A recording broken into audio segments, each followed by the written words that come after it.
Hotel থেকে এক ব্যক্তির দেহ উদ্ধার করা হয়েছে। জানা যাচ্ছে পেশায় তিনি চার্টার্ড অ্যাকাউন্টেন্ট এবং বীরভূমের দুবরাজপুরের বাসিন্দা।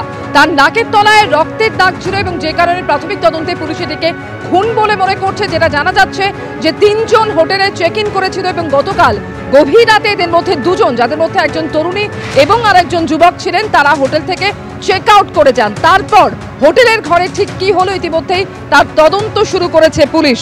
যেটা জানা যাচ্ছে শুক্রবার রাত 8:30টায় কসবার হোটেলে চেক ইন করেন 3 জন এবং এরপর রাত 2টোয় হোটেল থেকে বেরিয়ে যান এক তরুণী এবং এক যুবক। দুই প্রতিনিধি সরাসরি এই মুহূর্তে আমাদের সঙ্গে রয়েছেন পার্থপ্রতিম ঘোষ এবং হিন্দল দে। হিন্দলের কাছে আসবো, তবে শুরুতেই চলে আসবো পার্থর কাছে। পার্থ, এখনো পর্যন্ত যেটা জানা গিয়েছে যে ব্যক্তির দেহ উদ্ধার করা হয়েছে এবং তার নাকের তলায় রক্তের দাগ ছিল বলেও জানা গিয়েছে। প্রাথমিক তদন্তে কি মনে করছে পুলিশ এখনো পর্যন্ত খুন করা হয়েছে ওই ব্যক্তিকে?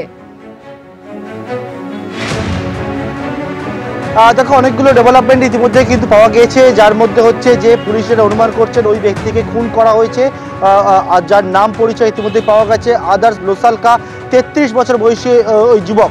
এবং কোন জায়গায় খুনের ঘটনাটি ঘটে আমার সহকর্মী সন্দীপ সাধুকাকে দেখাতে বলছি। এই হচ্ছে সেই কসবার হোটেল রাজডাঙ্গার, যেটা হচ্ছে হোটেল কনসোলেট, যে হোটেলের ভেতরের ছবিটা তুমি দেখতে পাচ্ছ। এই হোটেলে 5 তলায় সেখানে কিন্তু একটি রুম রয়েছে, সেই রুমের মধ্যে এই খুনের ঘটনাটি ঘটে বলে পুলিশ অনুমান করছে। এই আদার্স লোসালকা তার সঙ্গে আরও 2 জন গতকালকে, যেমন একজন তরুণী এবং আরও একজন যুবক এবং আদার্স 3 জন মিলে গতকাল রাত্রি 8:30 নাগাদ এই হোটেলে চেক ইন করে, অনলাইনে বুকিং করে, এবং তারপর রাত্রি 2:30 নাগাদ এই 3 জনের মধ্যে থেকে 2 জন হোটেল থেকে চেক আউট করে, এক তরুণী এবং অপর এক যুবক। এবং এই 2 জন চেক আউট করার পরবর্তীকালে হোটেল কর্মীরা জানতো একজন কিন্তু স্টে করে রয়েছে। এবং এই আদার্স লোসালকা, যে হচ্ছে পেশায় চার্টার্ড অ্যাকাউন্টেন্ট বলে জানতে পেরেছি, বীরভূমের বাসিন্দা, সে হোটেলের মধ্যে যেহেতু বেলা হয়ে যাচ্ছে, দুপুর হয়ে গেছে, কোনো রকমভাবে বেরোচ্ছে না ঘর থেকে, তখন হোটেলের কর্মীরা যখন ওই ঘরে যান এবং দেখতে পান যে মেঝের মধ্যে দেহ পড়ে রয়েছে, সম্পূর্ণভাবে বিবস্ত্র অবস্থা আদার্স লোসালকা 33 বছর বয়সী এই যুবকের দেহ মেঝেতে পড়ে রয়েছে। এবং সঙ্গে সঙ্গে পুলিশের কাছে খবর গিয়ে পৌঁছায়, নাকের তলায় রক্তের দাগ রয়েছে। সেখান থেকে পুলিশ অনুমান করছে এটি খুনের ঘটনা বলে অনুমান করছেন তদন্তকারীরা। এখনো পর্যন্ত দেহ রয়েছে, হোমিসাইডের অফিসিয়ালসরা তারা রয়েছেন। কিছুক্ষণ আগে পুলিশ কুকুর নিয়ে আসা হয়েছিল, ময়না তদন্ত হবে, কি কারণে কিভাবে মৃত্যু ঘটনা ঘটলো সেটা পরিষ্কার হওয়ার জন্য। পাশাপাশি যে 2 জন এসেছিল, যেমনটা জানা যায় রাত্রি 8:30টার সময় 3 জন ঢোকে এবং রাত্রির 2:30টার সময় 2 জন কিন্তু চেক আউট করে বেরিয়ে যায়। সেই 2 জনের খোঁজ ইতিমধ্যে তদন্তকারীরা তারা শুরু করেছেন। পার্থ, তুমি আমাদের সঙ্গে থাকো এবং যে ঘটনা ঘটেছে কসবার সেই হোটেল চার্টার্ড অ্যাকাউন্টেন্টের দেহ উদ্ধার হয়েছে। প্রাথমিকভাবে পুলিশ মনে করছে যে খুন করা হয়েছে তাকে, এবং পুলিশ আধিকারিকরা ইতিমধ্যেই তারা পৌঁছে গিয়েছেন। বীরভূমের ওই যুবক পেশায় চার্টার্ড অ্যাকাউন্টেন্ট, এমনটাই জানা যাচ্ছে। বিবস্ত্র অবস্থায় তার দেহ উদ্ধার হয়েছে কসবার ওই হোটেলে। কি কারণে, কি উদ্দেশ্যে তাকে খুন করা হয়েছে এবং যারা তার সঙ্গে ছিল তারা কোথায় গেল, ইতিমধ্যে পুলিশ আধিকারিকরা তারা তদন্তে নেমেছেন।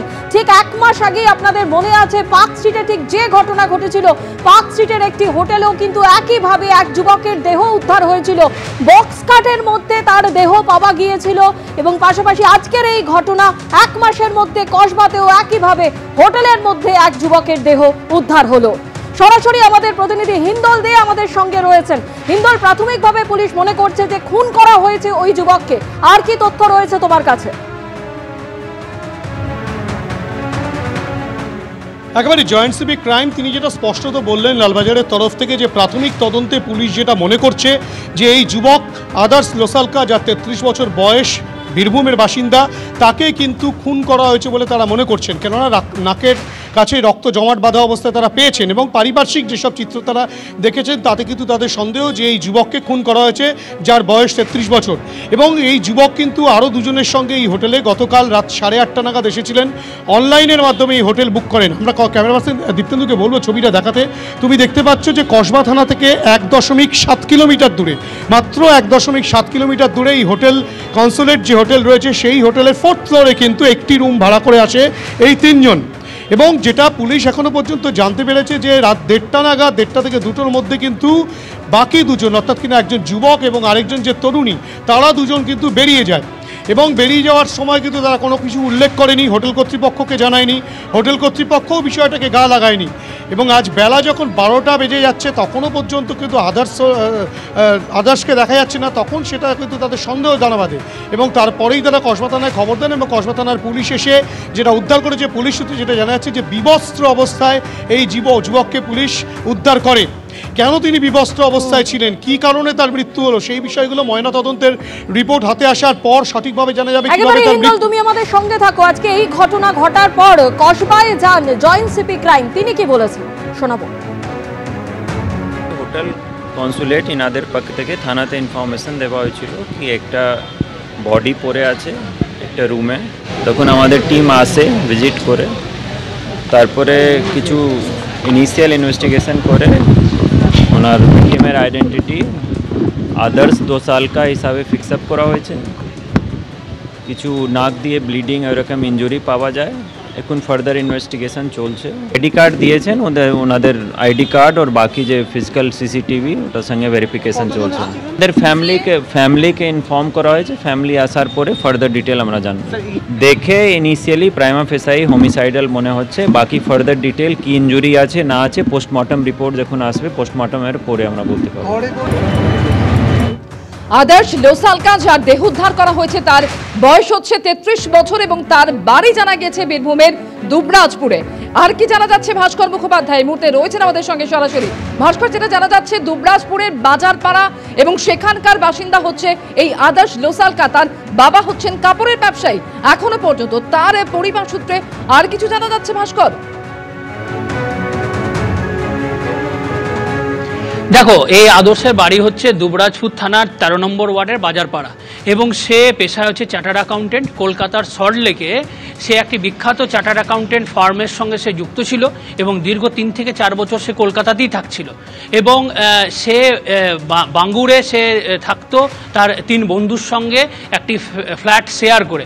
এবং তার বাবা যেটা জানাচ্ছে যে গতকাল রাত 10টার সময় তার সঙ্গে শেষ কথা হয় মোবাইলে এবং তখন আদর্শ তার বাবাকে জানিয়েছিল যে সে বাইকে করে যাচ্ছে এবং তার এক বন্ধু অর্থাৎ বীরভূমের সাঁইথিয়া থেকে তার আসার কথা ছিল, সেই বন্ধু কলকাতায় এসেছে, তার সঙ্গে সে দেখা করতে যাচ্ছে এবং এইটাই তার সঙ্গে শেষ কথা হয়। এবং তার বাবা যেটা জানাচ্ছে যে সকালবেলায় যখন তাকে ফোন করি ফোন বেজে যাচ্ছে, ফোন কেউ তুলছে না এবং সেটাতে তার মনে কোনো সন্দেহ জাগেনি, কারণ আদর্শ এমনই একটি ছেলে ছিল যে যার সঙ্গে কোনোদিন কোনো ঝামেলা ছিল না বা শত্রুতাও ছিল না, সেইভাবে তার পরিবার কখনো সেই বিষয়টা শোনেনি। তাই তারা অপেক্ষা করছিল যে ছেলে আবার ফোন ব্যাক করবে, কিন্তু সেই ফোন আর আসেনি। এবং আজকে সন্ধ্যের সময় যখন দুবরাজপুর থানা তাদেরকে জানায় যে আদর্শের মৃতদেহ উদ্ধার হয়েছে কসবাতে, তখন তারা জানতে পারেন তার ছেলের এবং তিনি যেটা জানাচ্ছেন যে এই বিমল যে আদর্শের বাবা বিমলবাবু জানাচ্ছেন যে তার ভাইপোর যাওয়ার কথা ছিল। সঙ্গে থাকো এবং আপনাদের আরো একবার জানিয়ে রাখি, কসবার হোটেলে বীরভূমের যুবকের বিবস্ত্র দেহ উদ্ধার, মৃত আদর্শ লোসালকা, দুবরাজপুরের বাসিন্দা, পেশায় চার্টার্ড অ্যাকাউন্টেন্ট বলেই জানা যাচ্ছে। তারই দেহ উদ্ধার হয়েছে কসবার ওই হোটেলে। আবার আমরা কথা বলবো সরাসরি, আমাদের প্রতিনিধি ভাস্কর মুখোপাধ্যায় আমাদের সঙ্গে রয়েছিলেন। ভাস্কর, তোমার থেকে যেটা জানতে চাইবো যে পরিবারের যারা সদস্য ওই মৃত যুবকের, তুমি বাবার কথা বলছিলে, তিনি ঠিক কি জানিয়ে কলকাতায় এসেছিলেন সে ব্যাপারে তার বাবা কিছু বলতে পেরেছেন? না, তিনি কলকাতার সল্টলেকের একটা বিখ্যাত চার্টার্ড অ্যাকাউন্ট ফার্মে কর্মরত ছিলেন এবং গত 3 থেকে 4 বছর ধরে তিনি কাজ করছিলেন। এবং যেটা তার বাবা জানিয়েছে যে গতকাল যখন লাস্ট 10টার সময় কথা হয় তখন সে বাইকে ছিল এবং বাইকে করে যাচ্ছিল এবং সে জানায় যে বীরভূমের সাঁইথিয়া থেকে তার এক বন্ধুর আসার কথা ছিল, সেই বন্ধুর সঙ্গে তিনি দেখা করতে যাচ্ছেন। তিনি যে হোটেলে থাকবেন সেই বিষয়টা তার বাবা জানতো না। এবং তার বাবা যেটা জানাচ্ছে যে আদর্শ কিন্তু কারোর সঙ্গে কোনোদিন কোনো ঝামেলায় জড়ায়নি, এসে কলকাতাতেই থাকতো এবং 3 বন্ধুর সঙ্গে ফ্ল্যাট নিয়ে সে বাঙ্গুরের সেখানে ও 3 বন্ধুর সঙ্গে একসঙ্গে সে থাকতো ফ্ল্যাট ভাড়া করে এবং 3 থেকে 4 বছর সে কলকাতায় থাকছে। এবং তার বাবা যেটা সন্দেহ করছে যে সাঁইথিয়া থেকে যে বন্ধু যাওয়ার কথা ছিল সেই বন্ধু এই ঘটনার সঙ্গে যুক্ত কিনা, সেটা তার বাবার মনে একটা সন্দেহ জাগিয়েছে, কারণ যেহেতু সে জানিয়েছিল শেষবার যে আমি আজকে বন্ধুর সঙ্গে দেখা করতে যাচ্ছি এবং সেই বন্ধুর ডিটেলস তার বাবা দিতে পারেনি, কিন্তু তার বাবার সন্দেহ রয়েছে। কিন্তু অন্যদিকে যেটা ঘটনা যে আদর্শের পরিবার, তার বাবার একটি কাপড়ের দোকান রয়েছে, তার যে ভাই তিনি শেয়ারের ব্যবসা করেন, যথেষ্ট পয়সা রয়েছে তাদের, এবং এই আদর্শ এর আগে কখনো কোনো ঝামেলায় জড়ায়নি। তার বন্ধুদের সঙ্গে যখন আমরা কথা বলি তারা প্রত্যেকে জানিয়েছে খুবই ভালো ছিল, পড়াশোনায় খুব ভালো ছিল, এবং যে কোম্পানিতে কাজ করছে সেটাও যথেষ্ট নামি কোম্পানি, এবং সে ভালোই ছিল। কিন্তু গতকাল যে কী ঘটনা ঘটেছে সেটা তাদের কাছে পরিষ্কার নয়।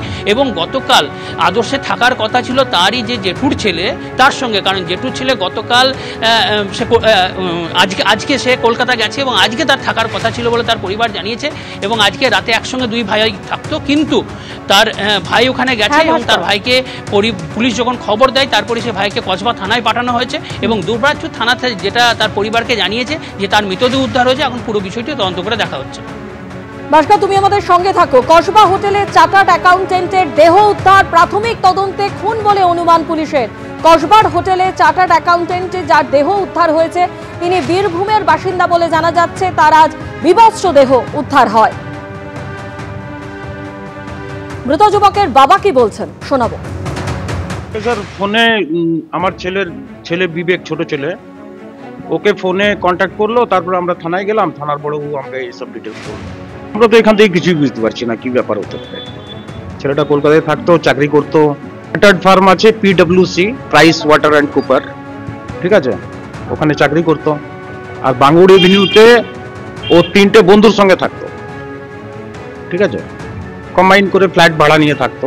কথা কালকে রাত্রে হয়েছে, আর তখন ও বললো আমাকে আমি বাইকে করে ওই নিউ আলিপুর যাচ্ছি, কোনো একটা বন্ধু ওর সাঁইথিয়ার এসেছিল, ও ওর সঙ্গে দেখা করতে যাচ্ছে, এরকম কিছু। কালকে প্রায় 10টার পরে কথা হয়েছে। না, সকাল থেকে ওর ফোন বন্ধ আছে, বারবার ট্রাই করলাম, দেখছি ফোনে আর পাচ্ছি না। কিন্তু যতদূর জানি যে মানে ওর সঙ্গে কোনো শত্রুতা বলে আমি কারো শুনিনি। ছেলেটাও ভালো, হাসি খুশি ছেলে। এবিপি আনন্দ, এগিয়ে থাকে, এগিয়ে রাখে।